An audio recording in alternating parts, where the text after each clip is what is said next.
Good evening, everybody. Welcome to yeah. Good evening, Dutchie. How are you, sir? I am doing peachy. We had a wonderful Sunday evening show, and that was very, very much fun. I hope we can have a repeat of that. We will talk maybe a little bit more about it later. Yeah, absolutely, man. I was gonna say hello to everybody. I was a little bit delayed and say welcome to the Denver Bronco Roundup podcast, brought to you by the Rocky Mountain Sports Network. Here we are, guys, man. On the podcast, of course, the OG show, the Tuesday show, and you see a lot of OG faces on here. We got the Dutchie, already said hello a little bit. We have the Trevor, the Rocket Man Salzman, and maybe we'll get the judge as well. But that being said, we're going to jump into it. We already said hi a little bit to Dutchie. Maybe we circle back around for a little bit more hello. But I want to say hello to Trevor. How we doing, sir? Hey guys, let's get a great show going, and a lot of off-season talk, of course. You know, after the Super Bowl, I think things are going to start getting a little bit more interesting off-season wise. Yeah, man, it's out there. You know, we've been sitting there, we're waiting. There was a lot of things we're waiting on, but once that Super Bowl is over, and the season coverage is done, then at that point we move on officially to the off-season. And we'll be getting a lot more news. Every time I turn around, I'm trying to get a little bit of coverage of what's happening on for the Broncos. And boy, it's all Super Bowl right now. To be expected, man. To be expected as well. Saying hello to the posse, our chat room right here, guys. Hi, all from Miss Pearl, of course, Roundup royalty, and the queen right now of our Roundup royalty. And this is a guy we got to give a major shout out to, guys. Mr. Michael Ronquillo coming in and saying, good evening, Trevor, Albert, Keith. I said that backwards. That's okay. Orange and blue, big hearts and big clap it up. And man, gentlemen, a big clap up, because last show that we had, Michael Ronquillo came in, and it's tough to keep track of all this, but stars, talk about stars, dumped 1,000 stars on us on our show. Didn't have the opportunity to give him all the kudos in that show, man. I wish I would have noticed it, Michael, because rocketed right up, man. The king of the Roundup royalty, Mr. Michael Ronquillo. Thank you so much, sir. I was astounded. My breath was taken away. Just an amazing contribution to our show, and we can't thank you enough, man. It speaks to what you think of our show, and to think that highly, Michael, man, we think that highly of you as well. Thank you so much, sir. Thank you so much. I'm going to continue on this in the posse chat board, though, guys, saying Kurt Valente coming in saying, what's up, boys? Little Shanny and baby McCaffrey, get it done Sunday. There you go. Little Bronco ties right there. And there's just another reason to be pulling for an NFC team. Pearl's in there clapping it up for Mr. Michael Ronquillo as well. And Miss Michelle Knoppers. And talk about reliable. Michelle's always supporting the show, coming in and saying, evening, gents. Gotta love the best Broncos podcasters out there. Well, I know I got one of them. It's right here, Albert Mile High Dutchie. You know him as well. You know you got a good one, Michelle. We got a good one, too. Glad that he's part of it, and thanks for coming in here. Patrick, Wiltsey, aloha, boys. Look at those coffee cups. Look at my coffee cup full of Lion coffee, man. I'm telling you what. Lion coffee gets me through every single one of these podcasts. It seems like these days you guys always see me with my coffee cup.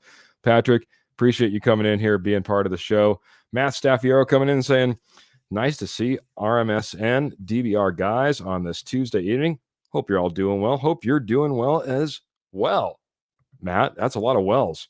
You should go get some water. Maybe throw some wishes. I don't know. Something. That's a lot of wells. But that being said, man, thank you so much for being here. And Michael, going back to Patrick, saying aloha as well. Guys, we got a special guest. We teased him a week ago. He wasn't able to come on the show, man. But we got him here today, man. Special guy. Been a big supporter of our show. You probably know him over there on the Mile High Huddle. You probably know him from the Dove Valley Deep Divers. That's right. Mr. Lance Sanderson, welcome in, sir. Coming in hopefully with some fantastic internet connection. Last time we were here, not so lucky, man, but it looks like we're doing pretty good today. How are you doing, sir? Well, first things first, Mile High hello, everybody out there in Broncos country. Welcome in. Thank you so much to the guys here at DBR for having me on once again. I do apologize for last week. Scare all the gory details. It was not pretty in the Sanderson household for that last Tuesday. So I do apologize for that. Unprofessional of me for not being able to be in here. I do apologize, but glad to be here this week. I'm super excited to talk with you guys about Denver Broncos. Open up a little bit of a new conversation on my end. Not that I got to throw my boy Eric Trickle under the bus, but man, he gets after me a little bit too often. I tell you what, for real though, it's good to be here. I'm excited to join you guys. Let's talk some football. Sounds good, man. I figured no better way to start this, man, than starting all the way back from the last time we had you on. I can't believe this, man, but I feel guilty. You feel guilty for not making it last week. I feel guilty for not having you on in such a long time. Last time we were on, we talked about a 53-man roster that was just put together, and we talked about a little bit about scheming. Albert is the one who brought that up. So I wanted for Albert, I wanted you to start off there. We'll get into a few more questions, and these guys are going to have probably some questions for you as well. We want to talk about what went right, what went wrong.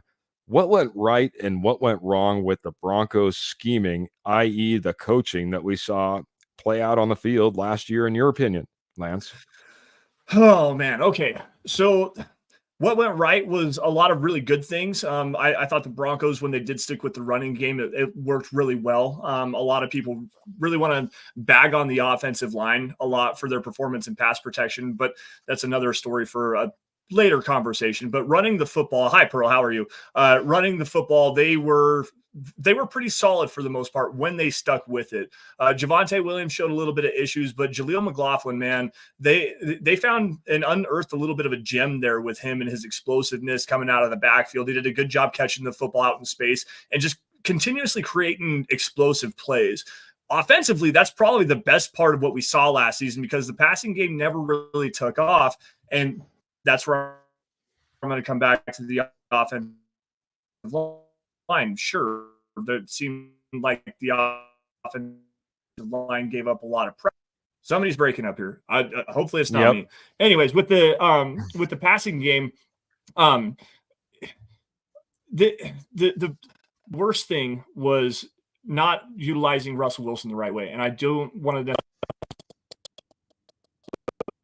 For the most part, trying to get him to play with timing and rhythm, throwing with accuracy over the middle of the field was something that Sean Payton was trying to ingrain with this offense, and making him play within the structure of the offense in general. Russell Wilson's never really been that guy, even going back to his time in Seattle. So that was the biggest flaw of this offense, in my opinion. Defensively, we can get to another conversation, but what do you guys think of that particular analysis as my stream continues to fill back up? I apologize, guys. Oh, no worries. Albert, what were your thoughts, man? Do you agree with Lance? Was our best production out of the run? Did our passing game not take off because of our ability to not, more curtail to the quarterback's needs, I guess is the best way to put it? Albert, I'll let you start it off. Yeah, I totally agree. We were supposed to be a run-first team offense. That never really came up to fruition, maybe in one game or two games.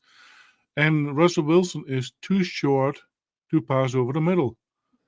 How the defensive linemen, how tall are they? 6'5", 6'6", 6'7"? How tall are they? It's easy to not be able to play over a defensive line like that. And if you try to go over the middle, guess what? The balls get swapped down. But that's why it doesn't work for Russell Wilson. Russell Wilson is one that goes outside the numbers and start working from there. That is what Russell does best. After and with a really good run offense. And I think that is the biggest culprit we had. Sean Payton didn't adapt to Russell Wilson, in my opinion. Very good. Did you see the good? Did you see the good in the running game? Did you see how he tried to go after it, or did you think that was abysmal as well, Albert? And then I'm going to hit Trevor. There's one game that the run game was really prominent, and that worked really well. We saw it. It was a clear win. I think wasn't it against the Browns? Yes. I believe it was against. Yep. I think that was against the Browns, and it worked, and it really worked. And Russell Wilson had, in my opinion, a heyday. So yeah, that's where it starts with the run. Very good, Trevor. Your assessment of the scheming in 2023 from Mr. Lance Anderson.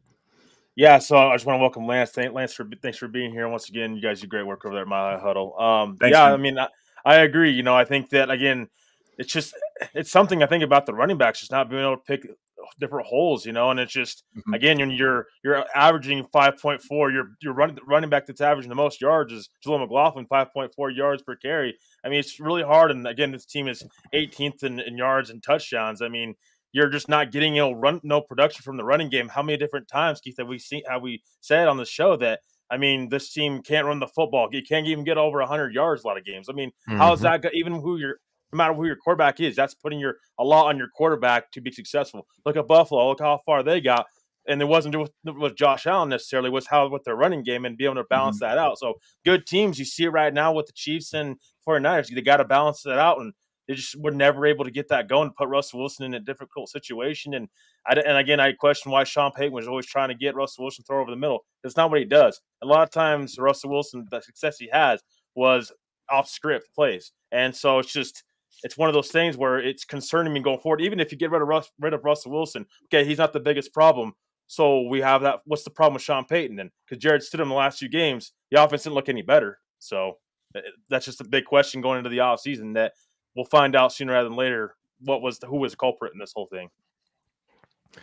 It will. I could absolutely see it playing out that way, and being able to guide us more of was this coach, was this quarterback, you know, where did we get to lay the blame this year, Broncos country? Because it seems like year after year we're trying to lay the blame someplace.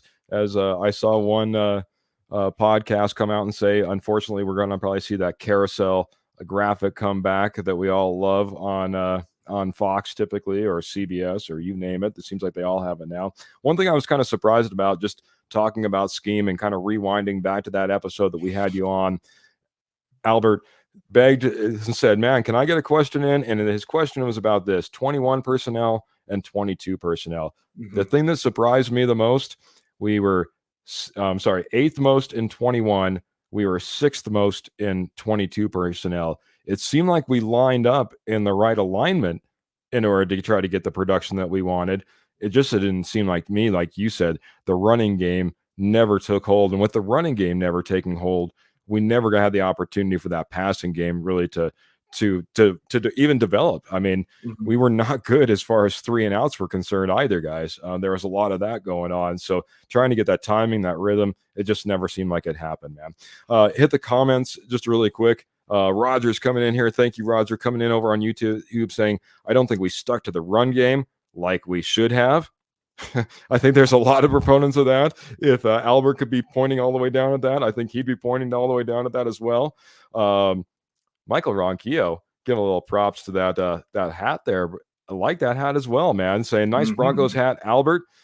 Clapping it up for the hat too, man. So I agree, Albert. Albert's got probably one of the most phenomenal collections. We could start talking about that before we went on the air just a little bit ago. Rogers also says, I think teams just loaded the box and dared them to throw, and receivers couldn't create separation. So talked a little bit about scheme, man, but this is where we're going to really dive in, man. I wanted to get your thoughts on this roster. What went right? What went wrong? And then after we get on with that, Lance, I want to go into maybe how we fix it. And you said that you've done a little bit of, draft analysis as well. So I think you might have a good idea of where we might be able to go draft, where we might be able to go into free agency, or where we might just have to stay in home. So what went right, what went wrong with this roster in this last 2023-2024 season? Well, I'm going to start off with saying something that not a lot of Broncos fans are really going to like, especially for this last season. But if you actually thought that this Broncos roster was capable of competing at a high level, then we were all just fooling ourselves. Like, quite honestly, you look at it from the top to bottom, the skill position players, we all thought Jerry Jeudy was going to break out. We all thought Courtland Sutton was going to have a good season, which he did. And I can't take away from what Courtland Sutton did. I mean, he had 8 red zone touchdowns, 10 this season, led all Broncos receivers there. The running back room, we thought we had a good room there. It was hard watching Javonte Williams play down the stretch, especially as you could tell that knee wasn't quite right. He didn't quite have the burst and the explosiveness. He played with the power that was still there, but that first step burst and explosiveness, and he really took a step backwards in terms of his vision. And Trevor, I think that you brought up a very salient point here in terms of they couldn't find the right holes. They couldn't figure out just getting traction in the running game. A big part of that was, one, they didn't stick with it. They didn't continue to just pound the rock, which was another point brought up in the chat there. I forget who it was, but so I apologize for that. But we completely overestimated the skill position players, and again at the quarterback position with Russell Wilson. We can argue all we want to until we're blue in the face whether it was Russell Wilson just being incapable of playing the quarterback position as he is right now, or whether Sean Payton didn't put him in the best situations, because I have arguments for either side of that. Regardless, offensively, this team lacks talent. It lacks depth. There are so many questions. The receiver room is about to get blown up. The running back room, again, Samaje Perine was a fine addition. He should have been utilized more, specifically in the running game earlier in the season and then down the stretch. The only time you ever saw the football was in the passing game in late game situations. Why not get that guy out on the field a lot earlier? You know, the offensive line gets so much heat. They get so many random stray shots thrown at them that they don't deserve. Because quite honestly, when you're the number 3 run block win percentage rate in the NFL and you're number 7 in pass block win rate in the NFL, you are doing good things up front. You cannot hold on to the football for 3.5 seconds, Russell Wilson. You can't run directly into the back of your offensive lineman, Javonte Williams. You have to figure out how to work with cohesion. And offensively, we just didn't have that. You can argue either side of that, coaching, players, Jimmys and Joes. I can tell you right now, my personal opinion, the Jimmys and Joes didn't meet up to the X's and O's. Sean Payton failed everybody there, but this team needs more talent overall. Wow, there you have it, man. Bringing the heat. I like it. I know that you only hit the offensive side. I do want to get your take on the defensive side as well, though.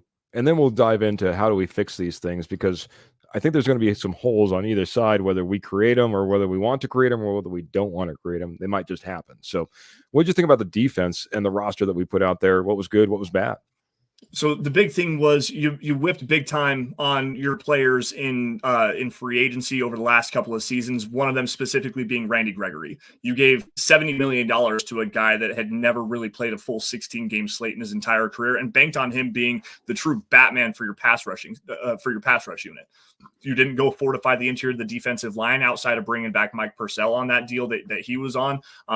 DJ Jones took a massive step back. You got Zach Allen, who was probably the one rock star in terms of the pass rush, but you couldn't get home with 4. You always were bringing blitzes. And Vance Joseph is known for being very aggressive, bringing a lot of pressure looks up front, playing man coverage on the back end. And the cornerbacks, they played fine. I thought Fabian Moreau really stepped in well. Jaquan McMillan was a revelation for this team. And PJ Locke stepping in when Kareem Jackson was out with all those suspensions and the dirty hitting that he was doing, because man, it was rough out there. You had a lot of key quality pieces, but this defense in the Vance Joseph scheme is predicated on getting after the quarterback, and they couldn't do it with 4 men playing in pass rush situations. They had to bring extra linebackers. They had to bring cornerback pressure coming off the edge. They brought PJ Locke a lot coming off the edge. I believe, I don't have the numbers in front of me, so just correct me if I'm wrong here. Somebody probably has it here, but I believe the Broncos were 5th highest blitz percentage in the NFL with like the 4th lowest pressure percentage on those blitz plays this year. You have to figure out a way to create better pressure up front.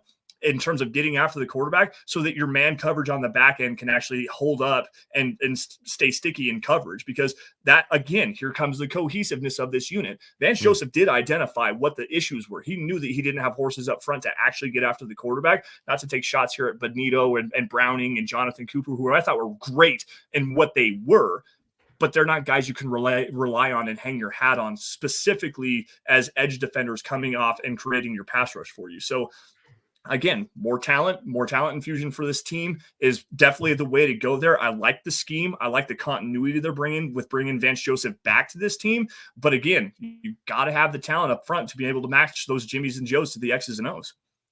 There you go, buddy. As Michelle's coming in saying, way to bring it, Lance. Absolutely, way to bring it. Also, Pearl coming in saying, Lance, you are 100%. Thank you all.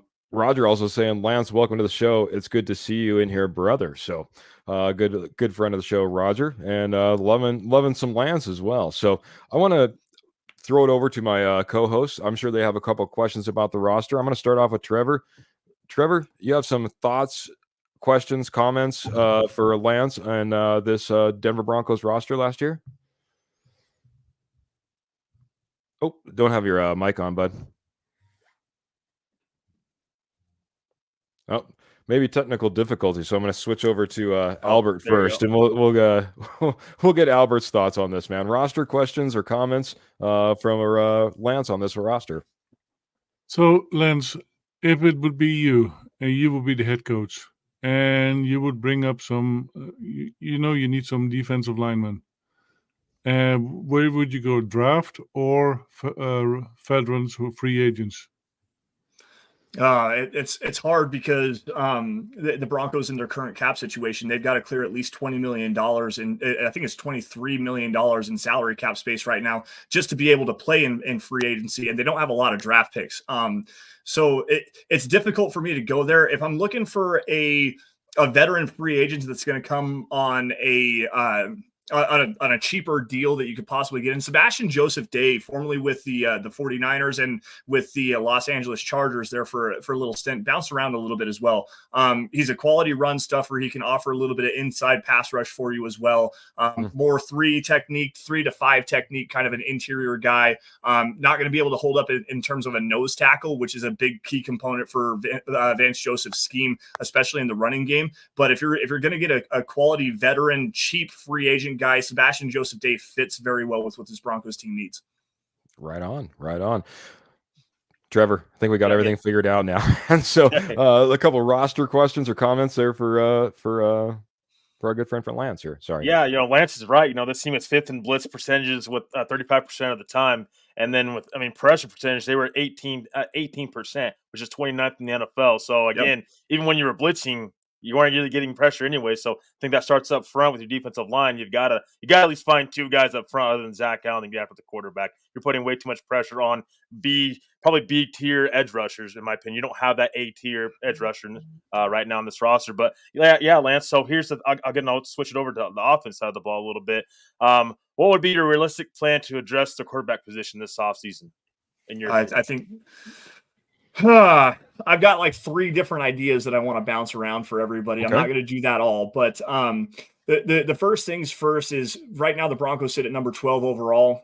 If I could mortgage whatever future that I possibly could again to go up and get Caleb Williams, by all means, I'm doing it. And that does include Pat Surtain. If you want 12, next year's first round pick, Pat Surtain, a 3rd round pick next year as well, I'm willing to do it. Like Caleb Williams is that guy, and you have to have a guy. Not that quarterbacks play against each other, they play against your defenses, and that's going to be a problem moving forward with Pat Mahomes and Justin Herbert in this. You got to have a quarterback that can go out there and score points. And plain and simple, Caleb Williams is the best of the bunch. I don't think that picking a quarterback at 12 is going to be the right option, although I do like Michael Penix a lot. I think that you could probably trade down a little bit, get him maybe tail end of the first round if you want to get a quarterback that fifth-year option. I really liked what I watched from J.J. McCarthy. I've been breaking down McCarthy and Bo Nix over the last couple of days. Was watching Joe Milton as well. McCarthy is intriguing to me. A couple things that I don't necessarily like about him are, first, he's so raw. There's a lot of easier throws for him, but this dude trusts his arm so much. He's got ridiculous arm talent, and he's a single speed thrower right now. And what I mean by that is he doesn't necessarily play with the most touch when he needs to have touch. He wants the ball to be completed now. Like the ball leaves his hand, he wants it now. It needs to be caught right this second. Throwing with touch, throwing receivers open is something he's going to have to work on. But being 20, going on 21 years old, coming into this draft season, you have a lot of time to work with a player that's relatively toolsy, incredibly intelligent from everything I've heard from people around the NFL, people around college football. And then my last one would be punt.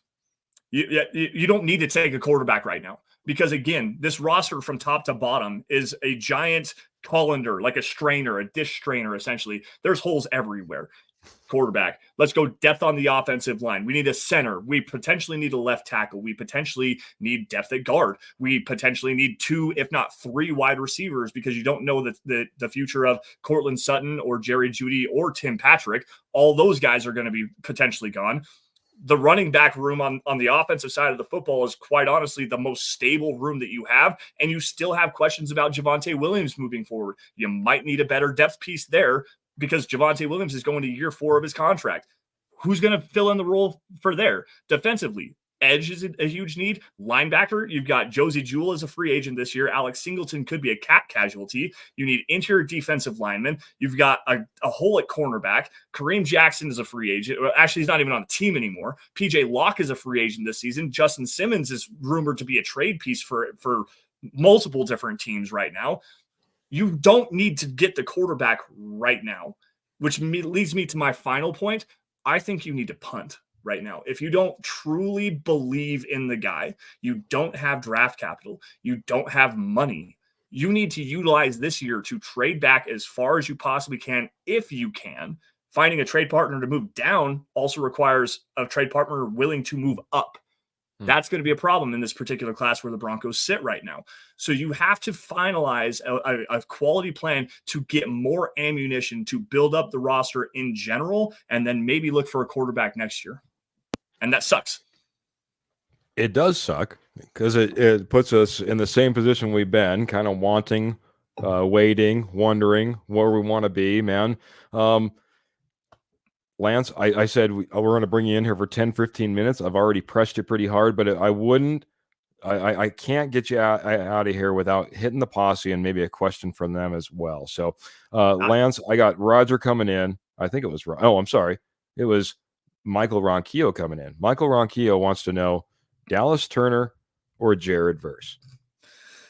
All right, so it depends on what you're looking for stylistically, because quite honestly, Dallas Turner might be the most explosive player in terms of the players at the top of this draft.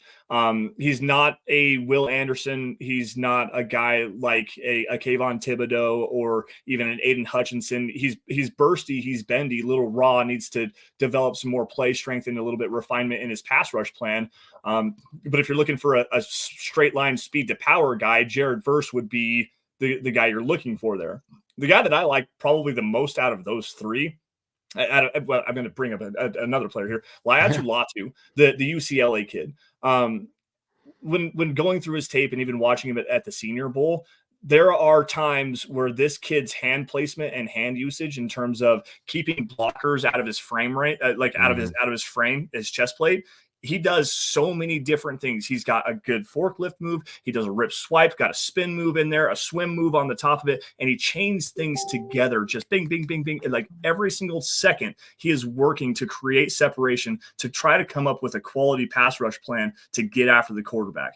My issue with him is I think that despite him being thicker in his lower half, he's not nearly as explosive as Turner or Verse is. So you're going to have to work with a little bit slower first step off of the line. But again, he does so well of keeping offensive tackles at bay, keeping them away from his chest plate, he can actually work at the NFL level. He can step in, probably not be a true Batman, but can be a solid starter, maybe a mid-level starter in terms of your premier pass rusher at the NFL level coming in as a rookie. Fantastic stuff, Lance. Appreciate you so much coming on here, man.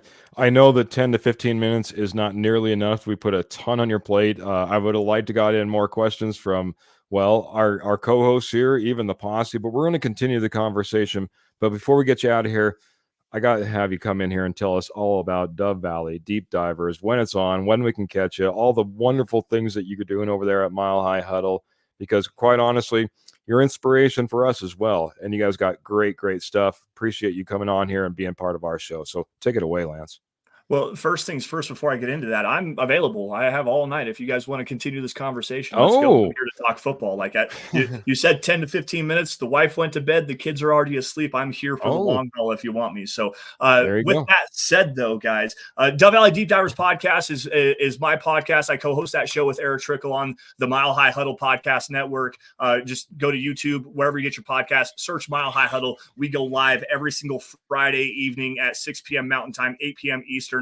And we talk just everything Denver Broncos football. We try to get outside of the normal talking points, bring you deep dive analysis. We try to bring film breakdown as much as we possibly can, breaking down other opponents. We do the best draft content on Broncos Twitter, I think, of anybody. I mean, Eric Trickle is our senior NFL draft analyst over there at milehighhuddle.com, and being able to work with him is just a pleasure. He razzes on me a little bit, but it's well worth it. I tell him to, make me better as an analyst and whatnot. So yes, I have to deal with him, but at the same time, it's well worth it. I think we create some good shows, and you guys can find all of our draft content at milehighhuddle.com over the next couple of months.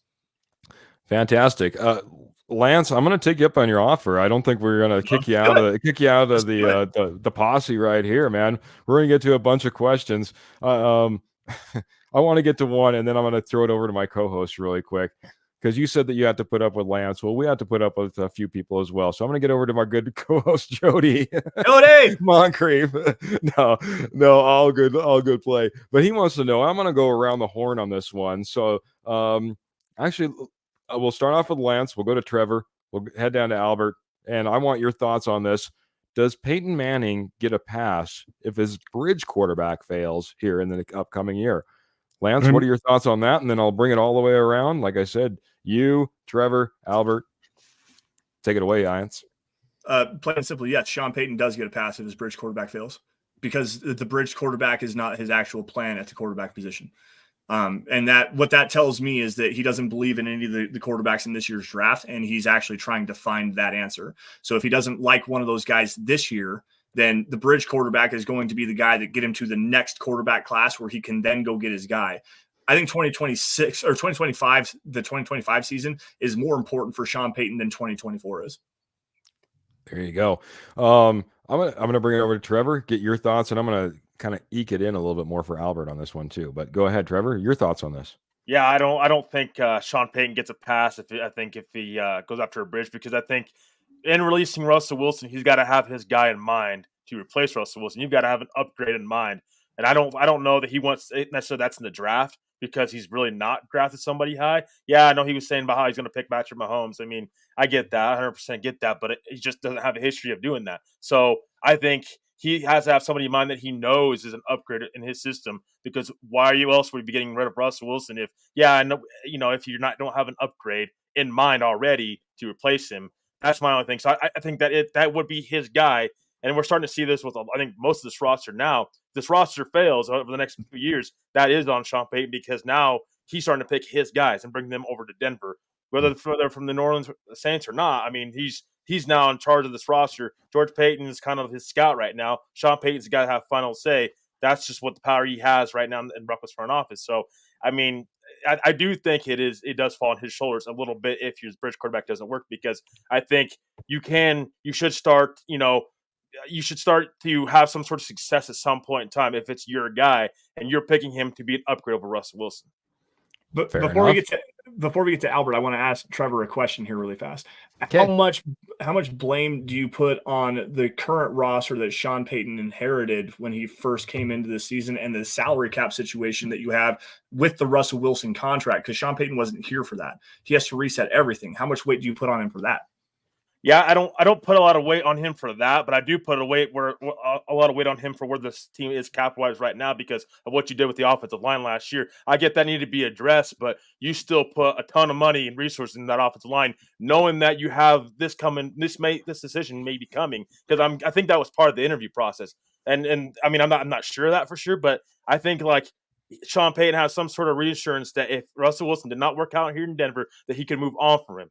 That's why I think that's part of the reason I think he took this job. So I do think he has responsibility as far as the cap wise of where Denver is right now. Russell Wilson, no, because he wasn't here to sign Russell Wilson to that extension. Now I do think ownership does have part in that as well. They have to eat some crow on that one too because they had to sign off on that contract extension what they give Russell Wilson.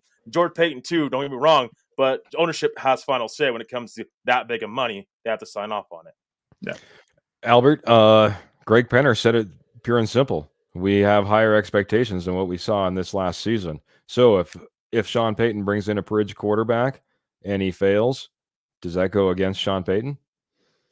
Absolutely. And to talk about Lance, about all the people that he already has to deal with that he never picked out, it's like buying an as-is car.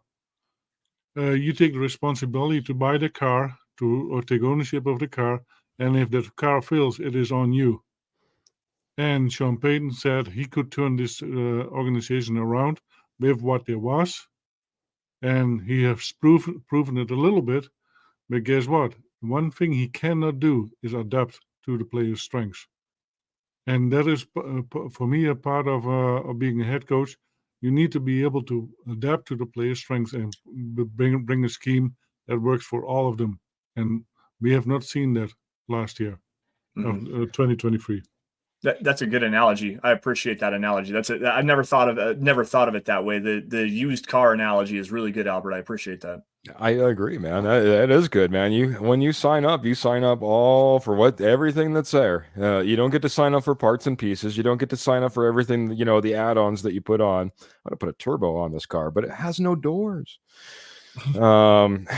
Yeah, so great point, man. I love the conversation. I wanted to get into this because Kenny brought this in. Well, first off, he says, "Hello, Lance. You're my favorite guest by far that the DBR brings on their show." So how about that, man? Appreciate you, but Kenny. he had a question. He says, whenever it was appropriate, but he says, being a Super Bowl weekend, your favorite Broncos Super Bowl moment. I'm gonna start off with, we'll go as I see it. We'll go Albert and then head up to Mr. Lance. Go over to Trevor. Albert, what's your favorite Super Bowl moment? My favorite Super Bowl moment is Broncos, by the way, in case you were choosing a different one. Is Cam Newton crying because Von Miller got to him twice. Love it. And you and Michael are right along there. Von Miller, 2 sacks against Cam Newton in Super Bowl 50. So, Mr. Lance, favorite Super Bowl moment? That was going to be probably the first one, but I'll go in a different direction here because it involves my favorite Denver Broncos player ever. Ernie Mays jumping in here. This one's for John. That's a great one too. But let's go. The bootleg pass against the Atlanta Falcons. John Elway 80-yard touchdown pass to Rod Smith wide open after our I don't know if I'm going to call him our old friend Eugene Robinson, who talked about smacking him in the mouth against the Green Bay Packers in Super Bowl 32. But you get Rod Smith wide open, 80-yard touchdown, second quarter of that game. A beautiful play, beautiful design. And that really kind of solidified my love for Rod Smith as my most favorite Denver Broncos player. Everyone talks Elway, TD. Rod Smith was my dude, man. Nice. I like it, man. Go a little bit off script, having to change your answer at the last moment. We'll head over to Trevor. What was your favorite Super Bowl Broncos moment? Well, here I'll do a little speech for you. Pat would not want me to say this, but I'm going to say this anyways. This one's for Pat. That's my favorite moment. That's my favorite moment. That sealed the deal. Pat Bowlen era, that sealed it right there, man. I'm sure Pat Bowlen, wherever he was hyping up, jumping up and down after that. That was Yep. awesome, honestly. That's iconic. Yep. Well, I'm going to be right there in agreement with Ernie, and I'm going to, you said it, Lance, when it popped right up. It is a fantastic one. It's an iconic one. It's the first one that came to mind because everything that John Elway did, all the heartache, Super Bowls and get blown out, you know what I mean? Everything put on his shoulders year after year after year. I mean, I certainly would have expected Miami if Dan Marino got his to say, get up there and someone say, this one's for Dan. This one's for John was so significant and it meant so much in that moment. And, it's funny because Kenny's a good, big Giants fan. We were talking a little bit. I went back and I watched when the Giants beat the Broncos in the Super Bowl. I watched the highlights, especially as it came to the end, and to watch the grown men cry who are Giants fans because they finally got it. This one's for John. That was our moment, guys. We finally got it, and it meant so much for me. So that was a big one. Kurt Valente is coming in with his moment. He's saying Favre drops back, hit as he throws, broken up by Mobley. Denver's going to win this thing. Oh, yeah. Baby. Denver's going to win this thing. Iconic call from Dave Logan, man. Iconic call from Dave Logan. We can all hear it, man. I love the reenactment. I appreciate it. I think Pearl's coming in and agreeing with me on that, everything that it meant. And boy, what a great question. I love that, man. More questions. Let's go ahead and hit it, man, as we're going through this roster and this draft and the holes that we'll need to fill and the ways we'll need to get this put together. I'm going to start it back around the horn. Albert, what questions do you have for Lance or on all of this, man? Okay. Well, this is maybe has nothing to do with the roster. How did you become a Broncos fan? This is a great story. I was born in 1990, tail end 1990, December, actually. So just turned 33 a little bit ago. Yes, I'm a young pup. I do apologize Surrounded by him. But no, so my dad loved to watch football every single day, and he had this brown recliner couch. I used to sit on his lap and watch football with him every single day. And I'd always ask him, Dad, who are you rooting for today? Like, who do you want to win today? And he'd always answer the Vikings, whoever it was, whatever team that was on there. And it was a Broncos versus Raiders game, I believe 95, maybe 96. So very first, earliest memories of being able to, first off, remember anything, but secondly, to remember football. Broncos Raiders game, I believe is Napoleon Kaufman in the dirt, ran hog wild over the Broncos defense that day. But I remember asking my dad, who do we want to win today? And he looked down at me and he said, Lance, who do you think we want to win today? And I looked at the TV and I saw John Elway. And I'm like, we want the Broncos to win. He's like, yes, we want the Broncos. So it was born and bred into me. Dad had always watched football with me. One of my biggest inspirations, and I need to show him this clip here. So hopefully we can get this sent to him. But he's the reason why I'm a Broncos fan and the reason why I'm a Broncos analyst. Awesome, man. And the passion shows through, the genetics show through, man, because there's not a guy that does it better, man. I'm telling you guys, there isn't a better titled, podcast than what you guys do. Dove Valley Deep Divers, man. I'm telling you, you guys are reference points for all of Broncos country, or at least you should be. And if they don't know about you, they should know about you. I'm glad that your experience goes back so far. What a great story. Great question, Albert, man. Trevor, any questions from you, man? Yeah, so other than, I'll keep it with the offseason. That was a great story, Lance, by the way. I love that. So I'll go back to the Broncos offseason. So what, other than quarterback, what other positions of needs would you want the Broncos to address this offseason? Defensive line. Quite honestly, I think that going and attacking this edge room specifically is something they really need to do. They need to get better up front. as much as I'd love to address a pass rusher, I think that, or a pass catcher, an offensive weapon, a guy that can go out there and be a little bit more reliable than a guy like Jerry Jeudy. We still need to see a lot more growth from Marvin Mims, and we just don't know the future of that room specifically. Edge rush is the biggest key up front. Like, you have to get after the quarterback. You have to disrupt the passer. There's a reason why John Elway said when he was a general manager, the 4 most important positions on the football field are quarterback, pass rusher, offensive tackle, and cornerback, because everything flows through the passing game. If you have a quality quarterback, you have to be able to get after him, and getting edge rush and getting into your defensive lineman that can do that is a huge need for me. Very good, man. I'm going to go this a little bit different, man. I know that we'd like to get up there. We'd like to have that top 3 quarterback if we move on from Russell Wilson. Everyone talks about, boy, that top 3 goes and then it falls off. Man, we need to have depth on this team. Where is there depth in this draft? Because it doesn't look like it's going to be QB by the time we hit 12. And certainly we don't have a second round pick. So we're going to need depth in the 3rd, 4th, 5th round. Where do we find depth in this draft? Where is it solid? So quite honestly, probably the best group in this class is offensive tackle. You've got Joe Alt from Notre Dame, Olu Fashanu from Penn State, Talise Fuaga from Oregon State. This is in no particular order, just listing them off as I remember them here. You've got J.C. Latham from Alabama. You've got Troy Fautanu from Washington, Tyler Guyton from Oklahoma. There's another Barton. I can't remember his first name. Barton from Duke is another guy. Sua Mataya from BYU is another player that's highly rated in there as well. Paul from Houston is another guy. Like, offensive line, specifically at tackle, the first 6 guys are probably going to be first round picks. If Fashanu is a huge behemoth of a man for the Penn State Nittany Lions, he's super athletic, long, very physical. He's a great pass protector. Alt is probably the best tackle in this class. Those guys are probably out of reach for the Broncos. Fuaga is interesting to me in terms of his physicality and what he brings, but it's a little bit redundant right now because he's a right tackle only prospect from Oregon State. He's a guy that hasn't played on the left side. And the Broncos currently have a need, depending on what they do with Garrett Bowles, at the left tackle position. So tackle is definitely a player that I'm looking at for this team in the first round. Also, cornerback. This corner class, while it may not be Christian Jones, there you go, from Texas. Yes, that's another guy. Played very well at the Senior Bowl. And it looks to be probably a 3rd round guy after his work. He was a day 3 guy, but might be in the 3rd round from out of Texas.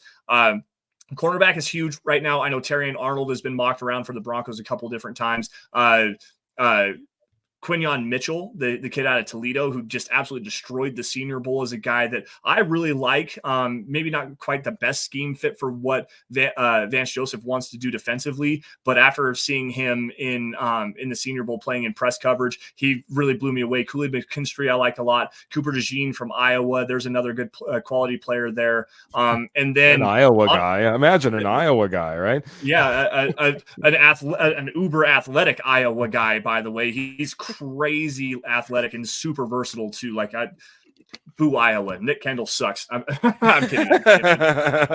But no, honestly, the edge room is a little bit lackluster. Linebackers terrible. Running backs awful. If you want to focus on the big major needs, offensive line, cornerback early for this team. And if you get lucky enough to have Brock Bowers, the tight end out of Georgia, fall to you at 12, you sprint to the podium because that's a dude. And the Broncos desperately need a tight end that can actually work in the Sean Payton offense. Sorry for the long-winded answer, by the way. No. I mean, it's not an easy one to answer. Roger was hoping for an edge for sure as far as the needs on this roster. Talking about that great tight end. Need to hit that too, in his opinion. I'm going to get a thought from one of our commenters. I'm going to go back all the way around to my co-host for one last question. Then we might have to wrap it up and call it a show, guys, and get Lance out of here, even though he has no rush. Kids are asleep. Wife's to bed. Life is good at the Sanderson household. So, yes, but Kenny Kirkpatrick comes in and says, Lance, thoughts on Bryce Huff, 10 sacks for the Jets, 26 years old, unrestricted free agent. So I'm not going to necessarily pull your chain on anything. I haven't watched a whole lot of him, but what I have seen, I do like. Rotational guy. They're trying to get better coming off the edge for the Jets here. 10 sacks is a lot more production than I thought that he had. But if you're looking for another rotational player, that's probably a shout. 26-year-old unrestricted free agent, probably not going to be a guy that's going to make a whole lot of money, which is definitely the biggest issue for this Broncos team. I would be okay with bringing him in if you want to add him to the rotation, but in terms of a guy that you want as a true Batman, which is what this team really needs, they need an A-lister coming off the edge this year. Bryce Huff is more of a B-list guy, in my opinion, at least what I've seen of him so far.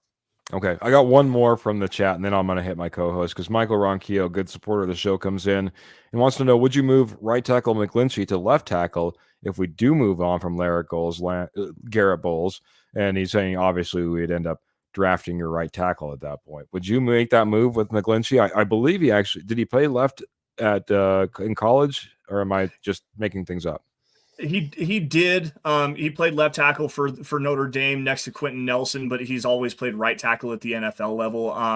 No, plain and simple, no. I would not move McGlinchey to that spot because now all you're doing is opening up another hole. So I have an article up on milehighhuddle.com. It's from last week, but I did do an article on why the Broncos need to retain Garrett Bowles, restructure and extend him for 2 seasons, add a couple of void years on there. You can drop his cap hit in 2024 from $20 million to like 8.18, I think is what it was.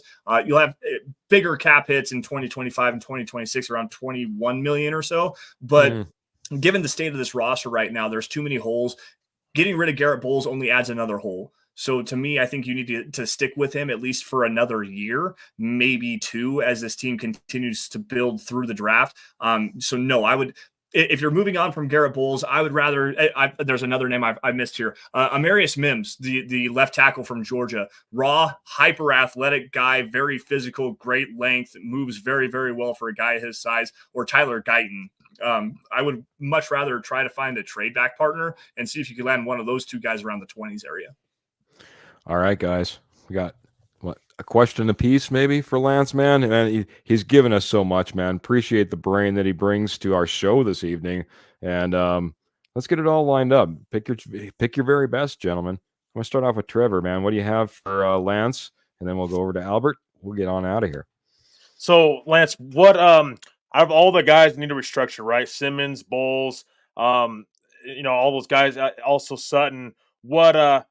Who is likely to be gone out of those guys that need to restructure for the Broncos? Do you see any of those guys that are moving on from any of those guys this offseason? In terms of guys that need to be that they should restructure, so you're talking Simmons, Sutton, maybe Singleton, Bowles, guys that that I think will be gone, correct? Yeah. If they're gonna if those guys, we'll see if they want to restructure. But if they don't, then could you see them trading one of those guys? Or because this roster is getting pretty old. I mean, one of the older rosters in the league. So also getting younger needs to be, I think, some sort of a priority for this team this offseason as well. So I was just curious on your thoughts. If any of those guys you think any of them are going to be moved on from this offseason? So quite honestly, and I know what I just said about Garrett Bowles. I think he's probably the most likely to be moved on from because he's on the last year of his deal. If the Broncos trade him, they'll eat $4 million in dead money. They'll clear $11 million in cap. The team that acquires him could then restructure, extend him, do the same thing I was kind of talking about. But you're talking about a 32-year-old left tackle that has a lot of experience in the league. And granted, he came in at 25, so it's only 7 years, but he's been a quality player. He's at least a solid performer, probably a top 10 guy if we're being honest here. There's value there, even if it's not the best value. If you can get a 4th or a 5th round pick, I could see the Broncos doing that. And the guy that I think is most likely to probably be the most valuable trade asset in terms of those guys is Justin Simmons. And quite honestly, with the news that Christian Parker just signed a deal to go be the defensive backs coach with the Philadelphia Eagles, and also with the fact that Vic Fangio is there as a defensive coordinator and Justin Simmons has nothing but high praise for both of those guys, and the Eagles need a safety, that is like a perfect match made in heaven if you're looking for a specific player to team deal. Justin Simmons to the Eagles, if you can get a 3rd round pick out of that, I would definitely consider that option. I think Sutton is probably the most likely to be brought back on an extension, if you want to piggyback that question into here as well. the production he's shown, Sean Payton trusts him, obviously going to him in the red zone as often as he did. Russell Wilson, if he does stick around, trusts him as well. That to me, if you're keeping any one of those key guys, Sutton would be the one. And Singleton, it's tough because he could be a cap casualty. They could keep him around. They could restructure him to lower that cap hit, maybe add a void year to his contract. But really, that's Sutton is probably the one that I would keep around the most. Simmons would be the best value, and Bowles is probably the most likely on his way out. Keith, you're muted. Your mic.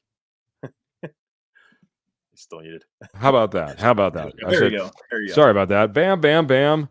Just coming in there, all the information. Appreciate it, Lance. Heading on over to Albert, getting his final question in. Then we're going to say goodbye to you, man. Appreciate you coming in here. But Albert, what do you got for Lance? So I know you're a big Broncos fan, and you can tell hours about the Broncos, but I want to know a little bit more about you. I know you have been gifted in the mailbox once, but what is your most... Hold on. Just wait a second here, guys. It's right here. I literally have it right here. You're talking about the mailbox. Albert Knopper sent me this mailbox, guys. He painted it himself. This has my kids' names on it, my wife's names on it. This thing is easily the coolest fan-given piece of memorabilia that I have. That's awesome. That is awesome. Albert's a cool dude, man. Albert's a cool dude, man. Just showing it off, man.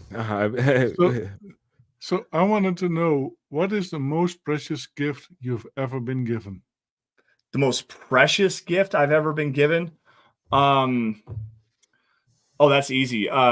My son, Caven. My wife gifted me a son. This was before we were married, but Caven is the most precious gift I've ever given. Samantha had a couple of boys as well, and she gifted me those boys as well. And I love my kids, man, more than anything on this planet. Possibly even more than my wife. And I know that sounds terrible, but no, those boys, Jace, Captain, and Caven. Jace turned 16 next month. Captain is 9. Caven just turned 3. He's going to turn 4 in July. Yeah, man, those boys are my world. My wife, obviously, it means the world to me as well. But yeah, the best, most precious gift that I've ever been given was those 3 boys. There you have it, man. There you have it. Mr. Lance Sanderson, Mile High Huddle, Deep Valley, Dove Valley Deep Divers. I did that last time you were on here, but Dove Valley Deep Divers, man. You guys do a fantastic. It's Lance Anderson. It's Eric Trickle. When can we catch you again?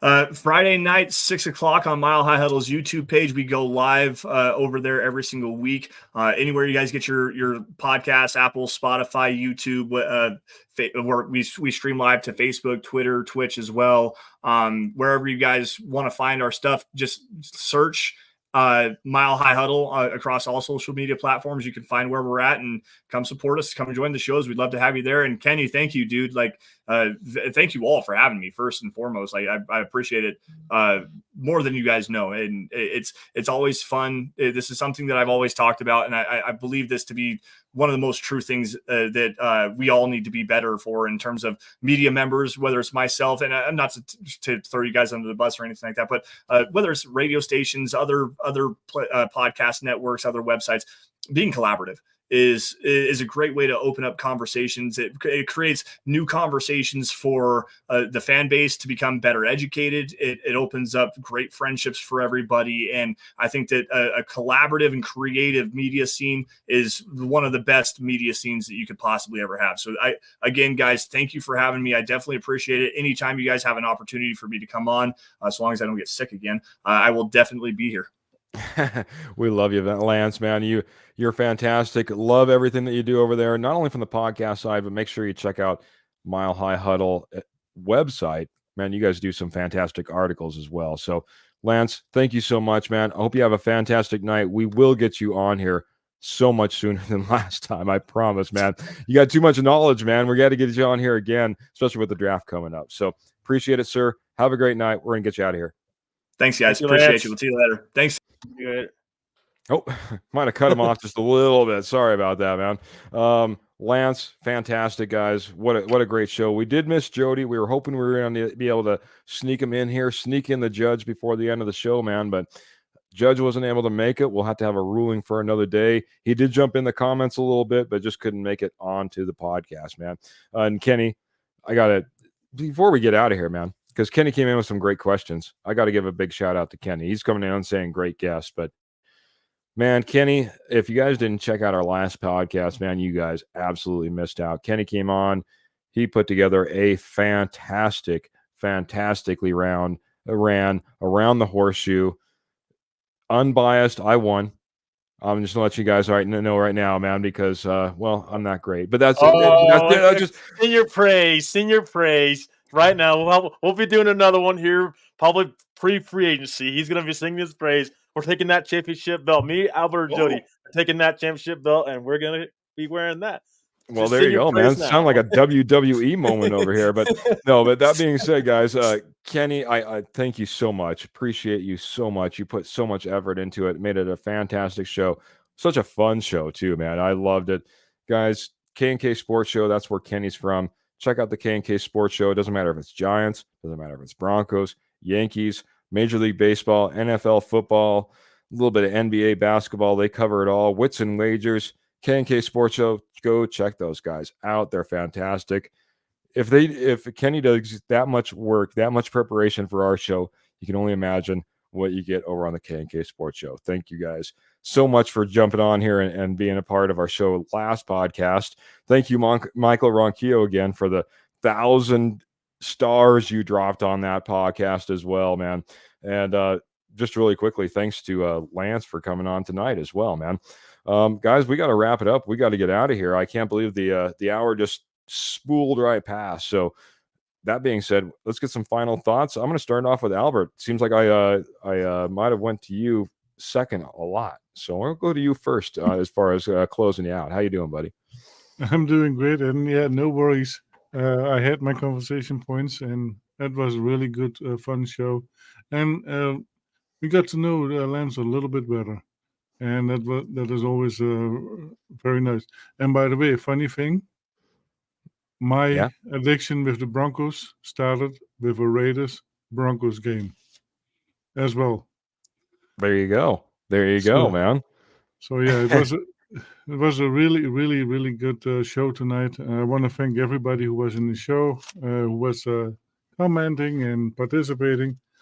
A shout out to Kurt, Pearl, Michael, my wife, Michelle, Patrick, Matt, Roy, Ernie, Roger, Clayton, Graham, Kenny, Jody, and Muhammad Badri was watching as well. So thank you guys for being there, and ladies for being there. And it is, yeah, it makes it so much easier for us to have a wonderful show if you guys are participating and have a conversation. It's so much more pleasant. Thank you all. Yeah, talk about it. It's always pleasant. We have the most fantastic, greatest, watchers, listeners, subscribers, and those guys that come in and are part of the conversation, bringing in great questions. Man, you guys are wonderful. We love you guys, just like we love Mr. Trevor Salzman. He's going to give us a few words as we get out of here as well. So. Yeah, I just want to thank everybody tonight for being on here, being on the show, and just really, we just want to thank Lance for coming on. I mean, he's fantastic, really knowledgeable, and again, someone. I mean, for a lot of us looking up to him in the media, it's really nice to have him come on and take the time for us. And I just want to thank all of our amazing fans for the time they give us too. You guys, I mean, honestly, it really means the world. And I hope you guys are enjoying these guests because we have plenty more to come to this off season and a lot more to talk about. Honestly, a lot of more interesting topics come up.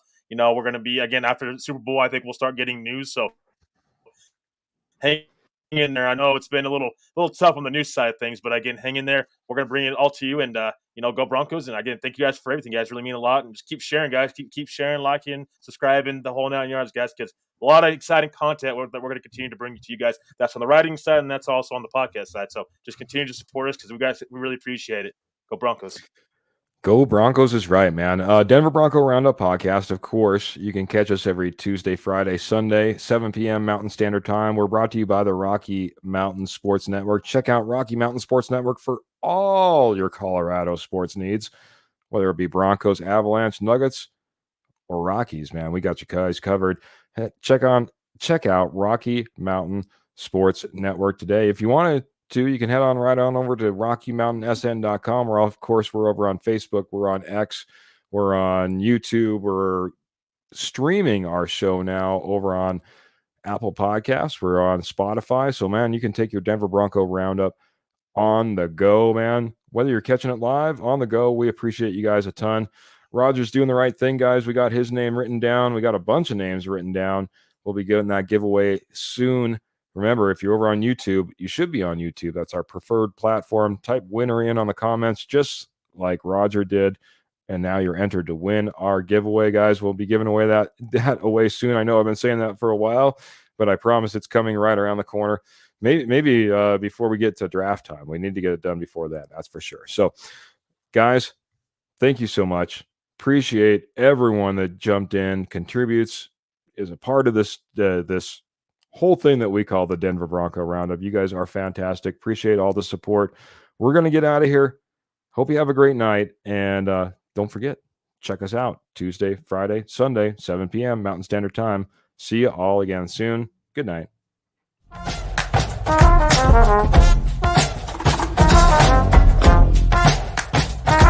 Thank you.